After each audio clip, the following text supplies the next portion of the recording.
Bonjour à tous et bienvenue dans Jeux Actu, votre émission entièrement consacrée aux jeux vidéo. Alors vous le savez, le mois de janvier n'est pas la période la plus propice aux éditeurs pour nous sortir leurs blockbusters, mais néanmoins il y a quelques jeux qui parviennent à attirer notre attention et cette semaine c'est le cas de deux d'entre eux, à savoir Little Big Planet 2 mais également Harvest Moon Parade des animaux. Et puis petite cerise sur le gâteau, eh bien vous aurez droit au reportage consacré au Video Games Live 2010 qui a eu lieu le mois dernier au Palais des Congrès. Mais comme d'habitude, vous le savez, on démarre l'émission par les news avec Zap Actu. C'est parti.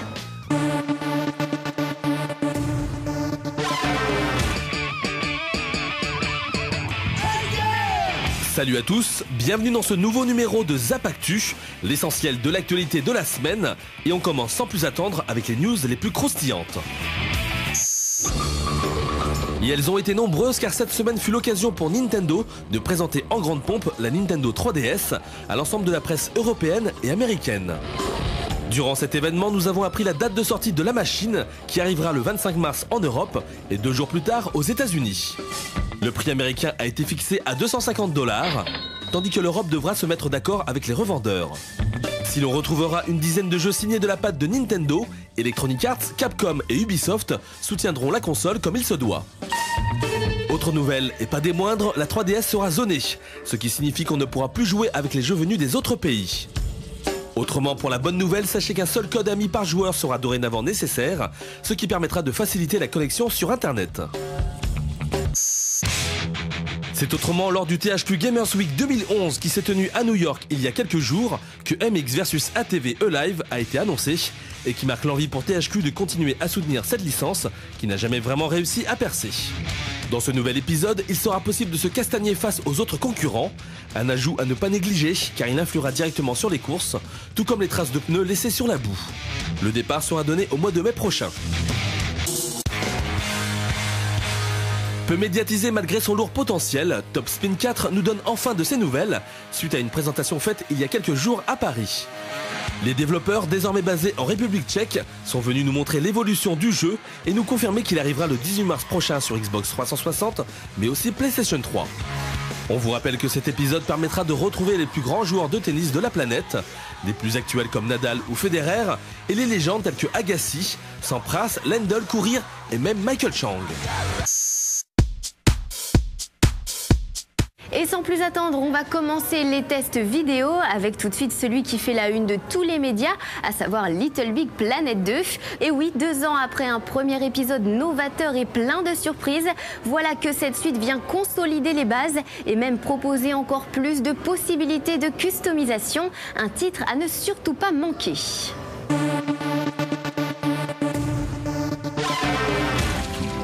Les rêves, la fantaisie. Les idées. Où vont-ils se réfugier lorsque la vie nous ramène à l'instant présent? Après avoir fait un petit détour par la PSP, la série Little Big Planet revient enfin sur PS3 avec la ferme intention de se montrer aussi créatif que son prédécesseur. C'est en tout cas ce que souhaitent les fans de Sackboy, la petite poupée devenue depuis l'une des mascottes fétiches de Sony. Et au bout de quelques heures de jeu, la magie opère toujours, même si Little Big Planet 2 demeure perfectible. Little Big Planet 2 repose sur les mêmes bases que le premier épisode de la série, avec un mode aventure qui s'apparente toujours à un jeu de plateforme classique et dans lequel le valeureux Sackboy va devoir lutter contre le méchant Négativitron. Une tâche qui amènera le petit héros à visiter chaque recoin de son univers, avec une ambiance particulière propre à chaque niveau. Des usines d'un chef d'entreprise dépassé au livre poussiéreux du frère jumeau de Léonard de Vinci, Little Big Planet 2 fait vraiment voir du pays. Bien entendu, chaque niveau apporte son lot de passages inédits qui tirent parti des nouveautés du jeu. En effet, il est désormais possible de chevaucher des créatures mécaniques comme un lapin ou une abeille, ce qui modifie à chaque fois le gameplay. L'abeille permet par exemple d'accéder à des séquences de tir assez amusantes, alors que le grappin se montre lui très utile contre certains boss gigantesques et plutôt collants.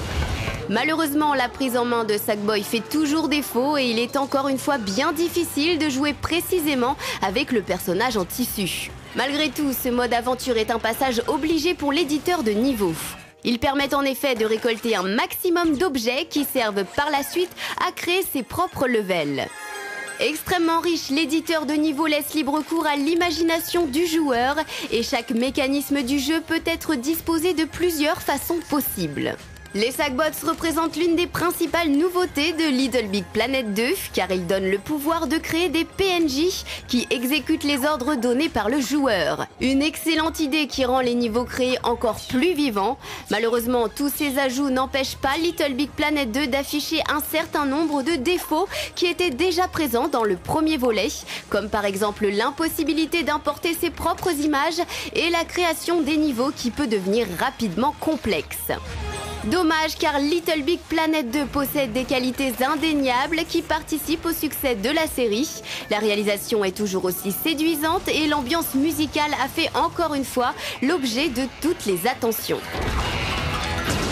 Une valeur sûre pour les joueurs qui possèdent une PlayStation 3, même si on aurait aimé que certains défauts du premier épisode soient quelque peu corrigés. La note jeu actu, 16/20.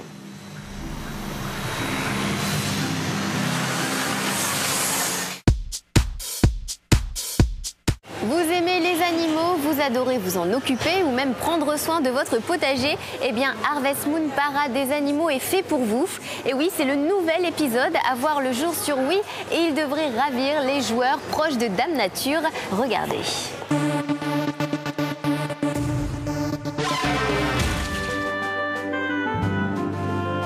Si ces dernières semaines ont été marquées par des chutes de neige et un froid particulièrement glacial, Harvest Moon Parade des animaux rappelle qu'il est possible de jardiner à la maison sur Wii. Et en plus de renouer avec les origines de la série, ce nouvel épisode représente surtout l'occasion d'élever de nouveaux animaux issus des 4 coins de la planète. Il faut bien reconnaître que la série Harvest Moon a de plus en plus de mal à surprendre les fans de la première heure. Comme toujours, le joueur débarque dans une ferme où il va devoir cultiver la terre et élever les animaux de son étable. En parlant du bétail de Harvest Moon Parade des animaux, justement, les développeurs ont clairement laissé libre cours à leur fantaisie puisqu'il faut cette fois-ci prendre soin des girafes, des pandas, des autruches, des serpents, des lions et même des éléphants. Heureusement que l'interface reste claire pour s'occuper de tout ce petit monde et le joueur peut compter sur un certain nombre d'outils pour faire pousser correctement les graines.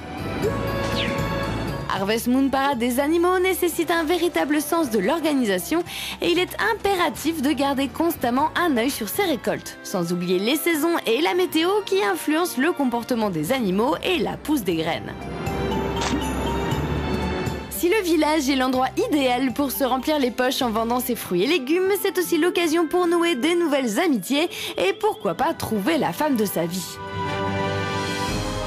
Offrir des cadeaux pour faire augmenter le nombre de cœurs facilite grandement les choses, mais ce sont surtout les bons petits plats qui font le plus souvent craquer les demoiselles, c'est bien connu. Techniquement, Harvest Moon Parade des animaux ne présente pas de gros défauts, sauf peut-être les nombreux temps de chargement qui cassent sauvagement le rythme et la caméra que l'on ne peut pas déplacer pour avoir une meilleure vue. Quant à la réalisation, elle se contente d'être très scolaire, mais franchement, il ne fallait pas s'attendre à beaucoup plus. Hormis l'ajout d'animaux exotiques, Harvest Moon Parade des animaux continue de s'appuyer sur une formule qui peine à se renouveler. Le gameplay reste efficace, c'est vrai, mais on a parfois l'impression de répéter les mêmes gestes en raison d'un manque de réelle nouveauté. Les développeurs vont donc devoir prendre des risques s'ils ne veulent pas que la série perde son intérêt à l'avenir. La note jeu actu, 13/20.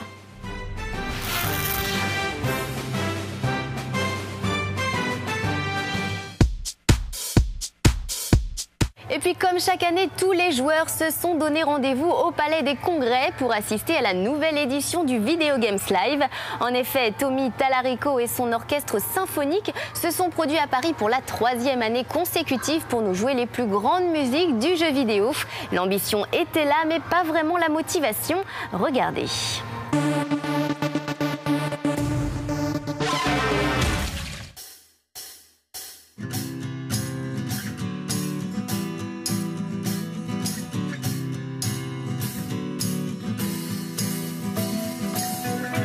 Devenu très rapidement un événement incontournable du jeu vidéo, le Video Games Live s'est à nouveau produit au Palais des Congrès à Paris le 17 décembre 2010. Un spectacle qui s'est joué à guichet fermé et qui nous promettait bon nombre de changements et de nouveautés.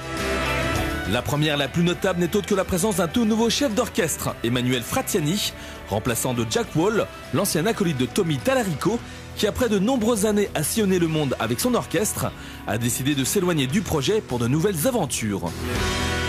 Tommy nous explique d'ailleurs les raisons de son départ.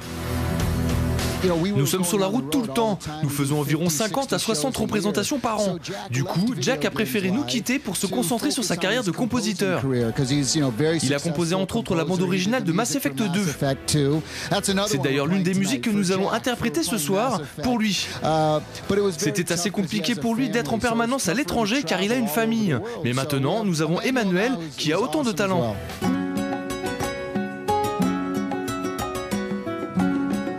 L'autre fait marquant de cette édition 2010 était bien évidemment la présence de Marcus, notre animateur vedette, qui a été choisi cette année pour être le parrain du Video Games Live. Un titre honorifique qui lui a permis de monter sur scène, d'être acclamé par la foule comme il se doit et de nous faire partager sa joie pour le jeu vidéo. C'est très impressionnant de voir une salle comme le Palais des Congrès remplie de geeks. Ça fait plaisir de voir autant d'amateurs de jeux vidéo. Et des gens cultivés et de bon goût, parce que c'est de la musique classique. Pour nous, les musiques de jeux vidéo, c'est des classiques. Donc c'est un bonheur d'entendre la musique de Mass Effect, de Mario, de plein de trucs, quoi. Voilà, entendez. Moi je suis vraiment très client, je suis très bon public pour ça et j'adore être voilà, là sur un fauteuil à écouter, à me délecter de tout ça. Pour moi ce qui est génial aussi c'est de rencontrer les gens. C'est assez rare que moi je vous vois petits amis téléspectateurs, donc j'aime beaucoup vous voir en séance de dédicace. On me fait des cadeaux magnifiques, en plus on m'a offert un petit Marcus en tissu exactement habillé comme moi et il est magnifique. Je vous le ferai voir tout à l'heure. Merci à toi Marcus, merci. Même ce Max. Si le leitmotiv de ce Video Games Live 2010 était sans conteste la nouveauté, les spectateurs ont pu se réjouir avec de nouveaux morceaux, il est vrai.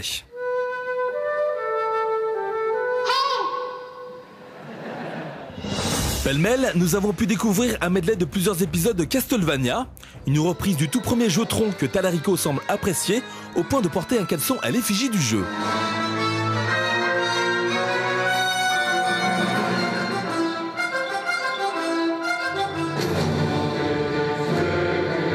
Il y avait aussi un morceau consacré à Mass Effect 2, le thème d'Uncharted 2, BioShock, Street Fighter 2 ou bien encore Diablo 3.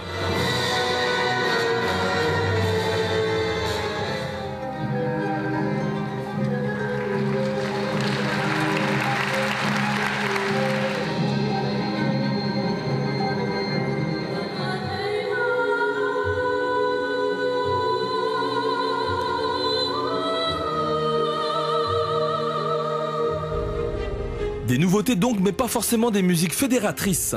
Car il faut bien l'avouer, cette troisième édition était loin d'être la plus mémorable de toutes, avec des jeux concours qui ont de cesse de se répéter d'année en année, tout comme les blagues de notre ami Tommy. Certaines personnes pensent que les jeux vidéo poussent à la violence.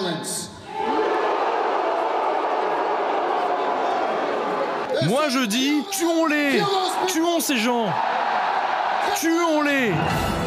Un spectacle en retrait donc, dénué de la présence de Martin Lung ou d'invités prestigieux pour égayer la soirée comme ce fut le cas l'année dernière.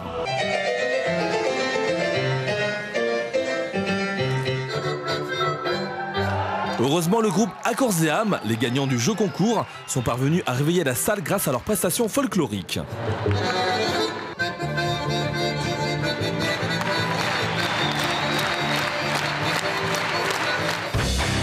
Reste à espérer maintenant que Tommy Tallarico et ses amis soient plus inventifs l'année prochaine, le spectacle valant quand même le détour.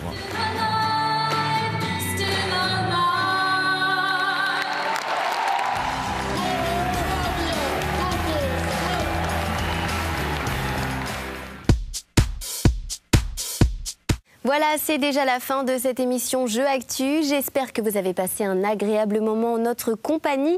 Bien entendu, j'aurai le plaisir de vous retrouver dès la semaine prochaine pour un nouveau programme, toujours aussi plein de belles choses. Et en attendant, n'oubliez pas, si vous souhaitez obtenir les news fraîches en matière de jeux vidéo, eh bien, je vous donne rendez-vous sur notre site jeuxactu.com. À la semaine prochaine.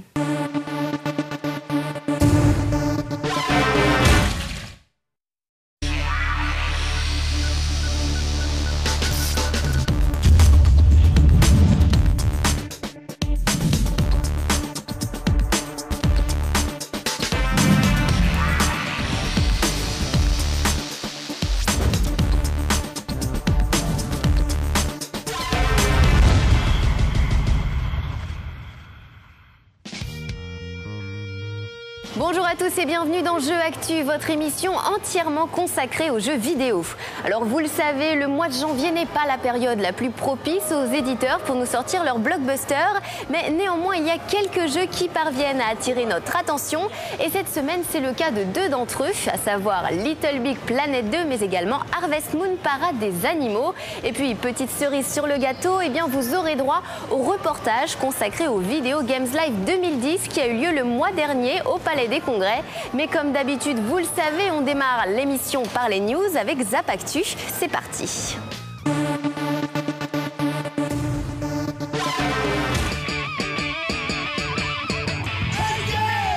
Salut à tous, bienvenue dans ce nouveau numéro de Zap Actu, l'essentiel de l'actualité de la semaine. Et on commence sans plus attendre avec les news les plus croustillantes.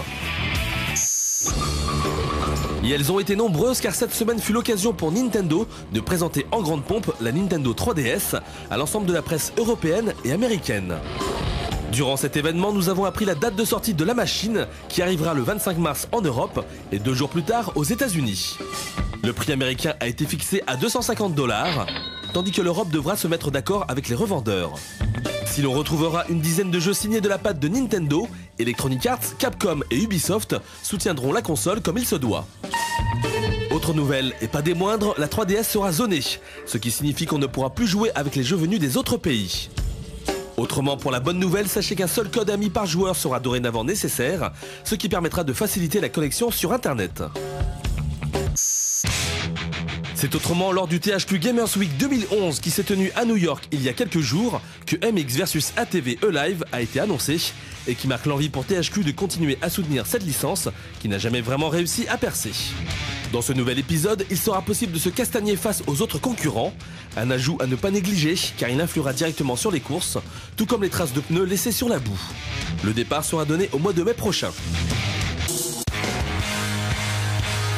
Peu médiatisé malgré son lourd potentiel, Top Spin 4 nous donne enfin de ses nouvelles, suite à une présentation faite il y a quelques jours à Paris. Les développeurs, désormais basés en République tchèque, sont venus nous montrer l'évolution du jeu et nous confirmer qu'il arrivera le 18 mars prochain sur Xbox 360, mais aussi PlayStation 3. On vous rappelle que cet épisode permettra de retrouver les plus grands joueurs de tennis de la planète, les plus actuels comme Nadal ou Federer, et les légendes telles que Agassi, Sampras, Lendl, Courir et même Michael Chang.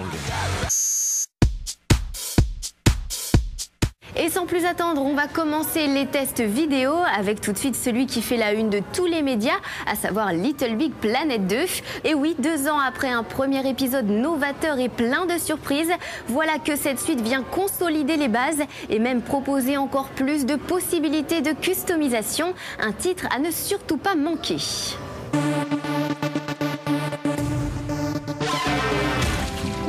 Les rêves, la fantaisie. Les idées. Où vont-ils se réfugier lorsque la vie nous ramène à l'instant présent?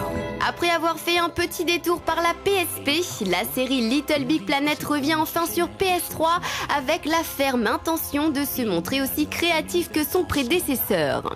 C'est en tout cas ce que souhaitent les fans de Sackboy, la petite poupée devenue depuis l'une des mascottes fétiches de Sony. Et au bout de quelques heures de jeu, la magie opère toujours, même si Little Big Planet 2 demeure perfectible. Little Big Planet 2 repose sur les mêmes bases que le premier épisode de la série, avec un mode aventure qui s'apparente toujours à un jeu de plateforme classique et dans lequel le valeureux Sackboy va devoir lutter contre le méchant Négativitron. Une tâche qui amènera le petit héros à visiter chaque recoin de son univers, avec une ambiance particulière propre à chaque niveau. Des usines d'un chef d'entreprise dépassé au livre poussiéreux du frère jumeau de Léonard de Vinci, Little Big Planet 2 fait vraiment voir du pays. Bien entendu, chaque niveau apporte son lot de passages inédits qui tirent parti des nouveautés du jeu. En effet, il est désormais possible de chevaucher des créatures mécaniques comme un lapin ou une abeille, ce qui modifie à chaque fois le gameplay. L'abeille permet par exemple d'accéder à des séquences de tir assez amusantes, alors que le grappin se montre lui très utile contre certains boss gigantesques et plutôt collants. Malheureusement, la prise en main de Sackboy fait toujours défaut et il est encore une fois bien difficile de jouer précisément avec le personnage en tissu. Malgré tout, ce mode aventure est un passage obligé pour l'éditeur de niveau. Ils permettent en effet de récolter un maximum d'objets qui servent par la suite à créer ses propres levels. Extrêmement riche, l'éditeur de niveau laisse libre cours à l'imagination du joueur et chaque mécanisme du jeu peut être disposé de plusieurs façons possibles. Les Sackbots représentent l'une des principales nouveautés de Little Big Planet 2 car ils donnent le pouvoir de créer des PNJ qui exécutent les ordres donnés par le joueur. Une excellente idée qui rend les niveaux créés encore plus vivants. Malheureusement, tous ces ajouts n'empêchent pas Little Big Planet 2 d'afficher un certain nombre de défauts qui étaient déjà présents dans le premier volet, comme par exemple l'impossibilité d'importer ses propres images et la création des niveaux qui peut devenir rapidement complexe.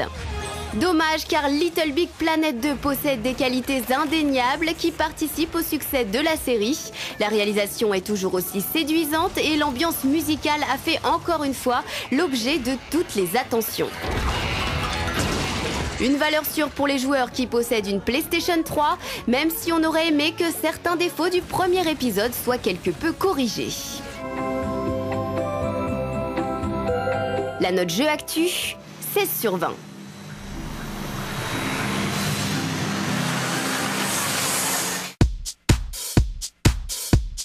Vous aimez les animaux, vous adorez vous en occuper ou même prendre soin de votre potager, eh bien Harvest Moon Parade des animaux est fait pour vous. Et oui, c'est le nouvel épisode à voir le jour sur Wii et il devrait ravir les joueurs proches de Dame Nature. Regardez.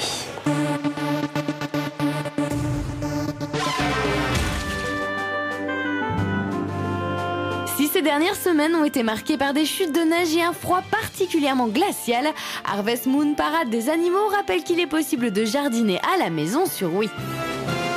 Et en plus de renouer avec les origines de la série, ce nouvel épisode représente surtout l'occasion d'élever de nouveaux animaux issus des 4 coins de la planète. Il faut bien reconnaître que la série Harvest Moon a de plus en plus de mal à surprendre les fans de la première heure. Comme toujours, le joueur débarque dans une ferme où il va devoir cultiver la terre et élever les animaux de son étable. En parlant du bétail de Harvest Moon Parade des animaux, justement, les développeurs ont clairement laissé libre cours à leur fantaisie puisqu'il faut cette fois-ci prendre soin des girafes, des pandas, des autruches, des serpents, des lions et même des éléphants. Heureusement que l'interface reste claire pour s'occuper de tout ce petit monde et le joueur peut compter sur un certain nombre d'outils pour faire pousser correctement les graines. Harvest Moon Parade des animaux nécessite un véritable sens de l'organisation et il est impératif de garder constamment un œil sur ses récoltes, sans oublier les saisons et la météo qui influencent le comportement des animaux et la pousse des graines. Si le village est l'endroit idéal pour se remplir les poches en vendant ses fruits et légumes, c'est aussi l'occasion pour nouer des nouvelles amitiés et pourquoi pas trouver la femme de sa vie. Offrir des cadeaux pour faire augmenter le nombre de cœurs facilite grandement les choses, mais ce sont surtout les bons petits plats qui font le plus souvent craquer les demoiselles, c'est bien connu. Techniquement, Harvest Moon Parade des animaux ne présente pas de gros défauts, sauf peut-être les nombreux temps de chargement qui cassent sauvagement le rythme et la caméra que l'on ne peut pas déplacer pour avoir une meilleure vue. Quant à la réalisation, elle se contente d'être très scolaire, mais franchement, il ne fallait pas s'attendre à beaucoup plus. Hormis l'ajout d'animaux exotiques, Harvest Moon Parade des animaux continue de s'appuyer sur une formule qui peine à se renouveler. Le gameplay reste efficace, c'est vrai, mais on a parfois l'impression de répéter les mêmes gestes en raison d'un manque de réelle nouveauté. Les développeurs vont donc devoir prendre des risques s'ils ne veulent pas que la série perde de son intérêt à l'avenir. La note jeu actu, 13 sur 20.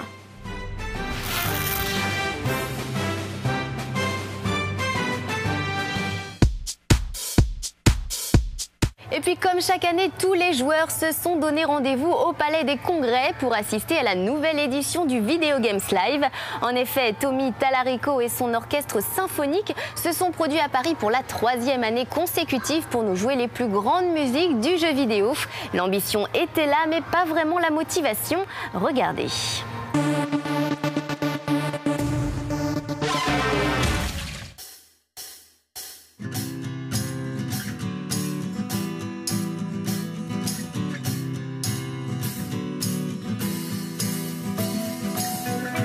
Devenu très rapidement un événement incontournable du jeu vidéo, le Video Games Live s'est à nouveau produit au Palais des Congrès à Paris le 17 décembre 2010. Un spectacle qui s'est joué à guichet fermé et qui nous promettait bon nombre de changements et